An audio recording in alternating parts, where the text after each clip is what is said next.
Muli po tayo magtatalakay sa mga dapat na pagtatalakayin. Ito po muli si Kuya Puli. At saan man kayo sa sulok ng mundo, magandang umaga, magandang tanghali, magandang gabi po sa inyo mga kababayan. Tatalakayin po natin ngayon ito na bago natin tinalaga ng ating Pangulo ng Chief PMB na si Nicolas Torres at already the third. Ngayon, marami po mga nagko-komentaryo at hindi naman natin nagko-komentaryo na sinasabi di umano ay arrogante daw di umano ito si Gerard Torres. Pero sa akin paniniwala, ito sa akin personal at paniniwala ko ng mamamayan sa bayan ng Pilipino na naniniwala ng isang sinasabi ang tungkulin at ang layunin at ginagawang pa ng kapulisan ay maliwanag po sa atin sa ligang batas na pangalan tinatawag to protect and to serve and protect na para maprotektahan natin ang sambayan ng Pilipino.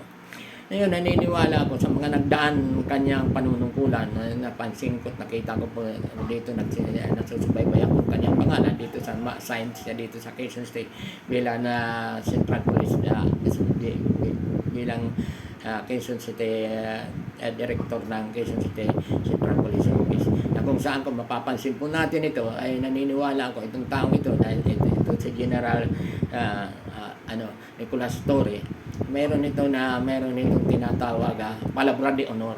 Meron siyang tinatawag na may pagpapahalaga ng kanyang posisyon. Kung mapapansin po natin, may isang kalbo na kung saan na-involve ng sabi sa road rage sa kung saan hindi ako nagkakamali para nanduro ito nanutok ng kanyang baril na ito po ay dati daw di umanong pulis at bodyguard na isang justice ng Supreme Court na kung saan nagbigay siya ito ng komentaryo sa pagmamadali niya at medyo nagkaroon ng sunog na kung saan makikita natin ang kanyang meron siyang palabra doon na meron siyang integridad na itong tao ito. Nag-resign po siya dito sa Quezon City Central Police District at mapapansin po natin at siya nagpunta na floating at na-reassign siya sa parte Mindanao sa Davao Region di umano at sa aking pag-alam doon siya na-reassign.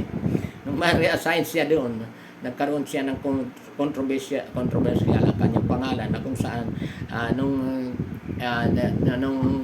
nasa siya lalo na sa Davao City natuklasan niya di umano ang mga tinatawag pagmamanipula ng mga krimen na nagaganap sa Davao na kung saan yung sinasabing blatter ay minanipula ng pamahalaan ng lungsod ng Davao na ang mga record ng sa nagkikipagwa sa buhatan ng ilang kapulisan na sinasabi napakalinis at napakaganda daw yung Davao, walang krimen. Yung pala, di umano, natuklasan ni General General Nicolas Torres na yung pala, dalawang blatter, ang isang yung masasamang blatter, pinalalabas sa blatter sa atin sa sambayan ng Pilipino na malinis at pinakamagandang na peaceful na city in ASEAN Davao City sa Republic of the Philippines. Kaya doon natuklasan at kung saan ito nga si General Torres parang binubuli at binabastos ito ni Mayor Bastido umano diyan sa Davao City. Pangalawa, yung kanyang pangalan nagkaroon din ng controversial nung isinagawa niya ang pagpapatubad ng warrant of arrest na pinalabas ng korte ng Metro Manila na kung saan nasabi ng warrant dito ay involved dito yung POJC na si Pastor Kebuloy at ang kanyang mga kasama sa tinatawag na warrant at wanted di umano siya at ngayon pinamunuan niya ng daming ng buong kapulisan sa Davao City. Sa kanyang pamumuno, maraming umalipusta sa kanyang pangalan. Maraming bumabay ng kanyang pangalan na kung saan talagang hindi nila itong mga taong ito na dapat talaga na masasabi natin walang respeto sa pagkatao sa kapwa-tao natin. Si Gerard Torres, pinababoy nila kung ano mga inaantilod nila na lintulan nila kung ano parang hindi tao. Kaya mga kababayan, maraming nasabing pagsasagawa ng pagpapatawad ng warrant of arrest na yun, napansin po natin na marami din naman talaga ang talagang pumuporta pumuprotekta dito kay sa nasabing mga kriminal na ito na di na-issue ng warrant sa pangunguna ni Pastor Kibuloy. Kaya mga kababayan, marami dito kung ano-ano mga sinasabi, dinidipensya nila, sinasabi tula daw doon si Pastor Kibuloy kung saan-saan at na-interview ang dati ang ating kasalukuyan Vice President na si Sara Duterte na sinanong kung nasa si Pastor Kibuloy, nasabi nila nasa langit na daw. Ay marami nagsasabi na doon na habang binabansin sa baybay at sa paniwala ni Pastor, paniwala ni Gerald Torre, ando doon sa compound ng kingdom si Pastor Kibuloy na kung saan na maraming mga issue kung saan ano sinira ang kanyang mga pagkatao na mapapansin natin, lahat nagrally, lahat etc. Lahat na kaya makikita natin na yung mga taong pumuprotekta dito kay Pastor Kibuloy at yung mga taong nasa likod ni Pastor Kibuloy ay talagang hindi matutuwa at hindi maganda ang tingin nila kay hindi umano kay sa ating kasalukuyan si PNP. Pero sa aking paniniwala, tama po ang kanyang mga ginawa. Wala akong paniniwala na mayroon siya na nabag na batas. Naniniwala nga ako talaga pinatupad niya ang maximum tolerance. Kung mayroon pa sa maximum tolerance, ginawa niya. Kaya mga kababayan, marami yung nagsasabi, wala na doon si Pastor Kibuloy na kung magtatandaan po natin, nagkaroon po ng hearing, nagkaroon ng murmurong hearing, yun ating kasalukuyan, senador ni si Bato de la Rosa, kung sino pa, silang tatlo, si Bicuti Robin Hood Padilla at saka si Pungo, nag-hearing sila doon para ang tingin ko murmurong hearing yun kung saan talagang gusto nila iligtas ni Pastor Kibuloy. Pinalilitaw nila dapat mag-withdraw, dapat umatras o umalis muna sila Gerald Torre dahil wala, sayang daw yung panahon dahil wala daw doon si Pastor Kibuloy. Subalit naniniwala ito sa galing at ang intelligent at ang kanyang kapasidad bilang isang law enforcement, bilang isang talagang dedicated sa kanyang position bilang pulis. Ay naniniwala siya na yung kanyang mission ay kinakailangan matupad at naniniwala si General Torre nga si Pastor Kibuloy nandoon sa compound na yan. Ngayon, nahuli po yun na. Huli, marami naglabas kung ano-ano pinapalabas. Minsan nasabi, hindi daw si Pastor Kibuloy nahuli doon sa compound daw, nandoon sa isang kampo ng dinadawit pa ng isang branch ng military na nakahuli daw kay Pastor Kibuloy ay mayang military. Kaya makikita natin ngayon itong mga taong nasa likod at pumuprotekta kay Pastor Kibuloy. Galit na galit ito talaga kay General Torre. Hindi naman natin pwede maitanggi nga matutuwa sila.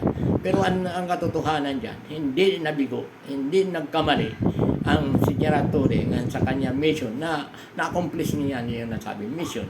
Kaya marami nga dahil dito nga may mga katunayan, may mga kamag-anak ako na hindi sila nakaintindihan doon sa pagkakauli ni Pastor Kibuloy at ang ilan nito ay mga ayaw ko na mag-comment dito. Ngayon nakikita natin ito si Pastor ito si General Nicolas Torre, dedicated sa kanyang position bilang Chief PNP. Ngayon, ito pa nagkaroon ng isang controversial na kung saan talagang pinatupad niya ang kanyang tungkulin bilang isang siya naka-assign para ipatubad yung pagkahuli sa dating Pangulong si President Duterte na kung saan nadala ito sa Nagarolan at sa Haguin na kung saan ito ay nakakulong.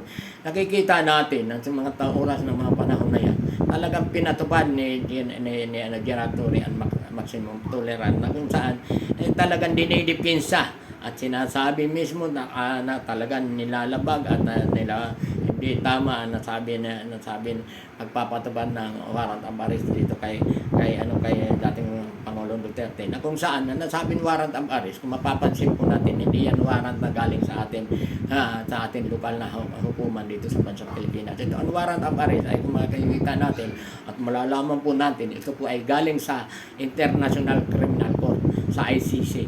Ngayon, yung ICC na po yun ay talaga na yung bagaman tayo tumiwalag na sa ICC, hindi naman sila pwede manhuli dito, wala silang jurisdiction sa bansa natin. Ang ginawa po ng ICC, nakipag-cooperate sila sa tinatawag International Police Commission, International Interpol, na kung saan ang Interpol ay siya nagdala at nagpatupad na sabi warrant of arrest. Kaya ang mga kababayan, sa pagpapatuwad ng warrant of arrest, ang Interpol nakipag-coordinate sa ating kapulisan. Ang ating kapulisan naman ay talagang tumugon sa pangunguna ni General Torre na kung saan niya, nakita naman natin na marami nagsabi, marami mga issues na lumitaw kung saan, marami nagkomentaryo, pero sa aking paniniwala at sa akin sa nakakaintindi at nakakaunawa ng batas, ito ay hindi illegal at walang dinabag. Meron ba nagsasalita na kinidnap daw di umano, kinidnap daw sa ating dating Pangulo. Pag sinabing kidnap, may mga rason bakit kikidnapin. May ransom ba, mayroong ba demand ng kikidnapin. Pero hindi totoong kinidnap. Ito po ay pinatutupad yung warrant of arrest na kung saan ang nagbigay ng order ng korte, yung International Criminal Court, na kung saan na sinasabi dalhin yung tao at iharap sa kanya, iharap na International Court kung may kasalanan, mayroon siyang pagkakamali o wala. Kaya kung mapapansin natin, bago nga nung masabing panguhuli, kinukutya pa ng ating dating Pangulong Duterte yung sabi na ICC. At yung mga kababayan natin, kung iintindihin ito, nawain, ang may kasalanan talaga dito, walang iba, hindi pwede sisihin kung sino pa man. Ang pwede sisihin dito, walang iba kundi itong mga Duterte, itong mga Didiles o sino pang sabi ang Dutae. Alam mo kung bakit? Sinusundan nila, paniwala nila yung sinasabi ng dating Pangulo na hinahamon yan ay ICC. Nagtagal naman, pumunta na kayo dito sa Pilipinas. At siya naghahamon pa nga siya kung may mag-sponsor daw, talagang gusto mo siya harapin. At sinabi pa nga niya, pagsisisipain niya, ngayon at ICC. Ngayon, at ang katotohanan niya, ngayon na yung kung tutuusin at malinaw po na sa sikat ng araw na may kagustuhan dito, hindi ang administration ng PBBM. Ang may kagustuhan talaga dito dating Pangulong Duterte na kung saan makikita natin at hinahamon pa nga, sinasabi pag sisipay niya. Ang nakakalungkot nga lang nung mapunta siya sa ICC, nagbagong panahon na yung kanya kaastig bilang astig ang kanya mga hinahamon na sa Hong Kong siya kung saan namin yan. Pagdating ng una na kumbaga sa preliminary hearing doon sa natabi na ICC, napansin ko na para siya nautal. Ito ba yung nag-resto lang, nag-artista ba yun o talagang totoo? Nagbibigay ng para maunawa, magkaroon ng sympathize, maawa yung sambayan ng Pilipino na kung saan nagkakawaan kung bakit siya gano'n. Samantala, kung akong tatanungin, maawa ako bilang matanda. Pero ibig sabihin, nung hindi naman siya bata nung pinaghahamon niya, wala pa nga ilang buwan pinaghahamon niya na ICC, na umating na siya sa hearing ng Kongreso, sa Senado, kung hamunin niya, inamin niya, lahat ng mga krimen, lahat daw totoo, na-implanted niya, lahat ng ginawa niya niyang kaso, di umano, pinutusan niya ng mga kapulisan, maliwanag sa sikat ng araw na talagang may krimen na naganap. Kaya lang hindi dito nagdemanda yun. Sabi ng mga biktima dahil sa paniniwala nila noong panahon ni President Duterte, hindi sila makakakuha ng justisya. Sa totoo lang, aminin natin, ang yayabang noon ng mga law enforcement ng kapulisan. Dadaan niya lang sa bahay namin, nagpakaano silang, akala mo kung sino, lalo ng pandemya, pasok! Magsisigaw ng mga tao, ako ba, siligawan. Ganun, para kako ang tingin nila, mga aso yung tao. Masyado talaga ng abuso na yan. Kaya, sinong mangangahan? Sinong malakas ang loob para sa pahilan yung mga nasabi ko na mga naggumawa ng tinatawag extrajudicial killing? Ayun, EJK. Kaya mga kababayan, masisisi ba natin nung nagreklamo sa ICC? Ang masasabi ko lang dapat. Pangalawa, itong atin dating Pangulo, nakakapagtaka nga lang. Tuwan-tuwa itong mga kababayan natin, lalong-lalo na itong mga siktar di umano na masasabi natin, huwag ang paniniwala. Pinagmumura, lalo na sa hanay ng mga Katoliko. Pinagmumura nila yung Santo Papa, pinagmumura nila yung Diyos, pinagmumura. Palakpakan naman itong mga Katoliko. Ay, hindi ko maintindihan, hindi ko malaman kung anong relihiyon ito, kung totoong balat kayo. Habang minumura tayo, naalipusta kung ano-ano mga sinasabi na ating Pangulo, ng dating Pangulo, na kung saan bilang isang magulang, nakakapangilabot yung mga sinasabi niya kung kapastusan, mga pagsasalita. Pinapalakpakan natin mga kababayan, mga Pilipino. Ngayon, nung nandoon na siya sa hulugan na ICC, sabi niya, anong unang ano niya, talagang gusto niya sa impyerno, gusto siya nung magharit sa impyerno, tinalipusta niya yung mga reliyon, di umano, ngayon doon siya maghahari sa impyerno. Nakakatawa at nakakalungkot. Ito na mga didiles o dutae, di umano, na sinasabi. Nananalangin sila Andiyan daw sa presidente, kaawaan ng Diyos, na wala daw kasalanan. Paano kakawaan? Ano kanilang iniidolo na si dating Pangulong Duterte na hindi naman naniniwala sa Panginoon Diyos, ang pinaniniwalaan ng impyerno, yung hari na impyerno si Satanas. Dapat doon sila manalangin kay Satanas para maligtas nila yung dating Pangulong Duterte. Kaya mga kababayan, ito po walang personalan. Kaya sa totoo lang, napansin ko sa aking paniniwala. Kaya marami pala talagang mga kababayan natin. Lalo na sanay na ng ating pinakamababang laylayan ng ating lipunan. Hindi na unawan din naintindihan itong mga nangyayari. Ngayon, sasabihin ko sa inyo, sa ayaw ninyo sa gusto, ang ating kasalukuyan administration nagpupunyagi, kumikilos para magkaroon ng isang kaayusan at kaunlaran ng bansa natin. Ngayon, mga kababayan, may kalayaan kayo siraan ang ating administration. May kalayaan kayo babuhin ang ating administration. Kaya lang ang sinasabi natin at pinapaliwanag ko lang sa inyo, maliwanag po sa sikat ng araw, itong pagkakatalaga ng ating Chief PMP na si General Nicolas Torre. Nais po ng ating pamahalaan magkaroon ng isang kapayapaan, kaunlaran ng bansa natin. Kaya kayo mga dedilis o dutahit, yung mga lahat ng nagtasagwa, hindi man hanay kayong yung mga fake news, yung mga katarantaduhan, mga pinagsasabi niya, ay naniniwala ako na ito nating kasalkuyan pulis na sa pamuno ni Chief PMP Nicolas Torre ay magkakaroon ng isang pagbabago, magkakaroon ng isang liwanag na sana naman may isang katubaran ang order maprotektahan ang sambayanan Pilipino. Pangalawa, ina-address natin na rin ito at sinabi na rin ng ating Pangulo na talaga haharapin niya. Kaya ito maraming mga nagsasabi sa atin na hindi naintindihan yung mga pinagsasabi nila na kung saan hindi natin alam. Basta kung masabi na lang nila, maniwala sila sa fake news na kung saan sinasabi nila lumalaganap daw ang pagdami ng drugs. Ngayon, mga kababayan, lahat na sinabi ng General Torre, kung may napapansin kayo, i-report nyo, lalong-lalo na sa mga barangay, sa inyong mga komunidad. Sapagkat ang hindi nyo pag-report, kung mayroong mga addict, etc., mga poser at mga drug lord dyan sa lugar nyo, na nangahulugan, protector kayo, o kasabwat kayo, o takot kayo. Kaya mga kababayan, ito ho ay saluduhan po natin ang ating kasalukuyan, Chief PMP. Kaya mga kababayan, gumagawa ng mga karumal-dumal na krimen, dahan-dahan na po kayo dahil hindi kayo bibiruin, hindi kayo sasantuhin ng ating kasalukuyan, Chief PMP. Kaya mga kababayan, mabuhay po kayo. Ito po muli ay si Kuya Puli. Sana ay magkaroon na po tayo ng katiwasayan at kapayapaan ng bansa natin.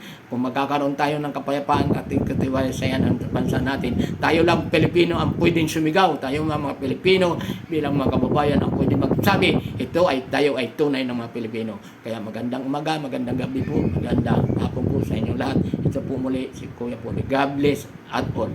Mabuhay po kayo.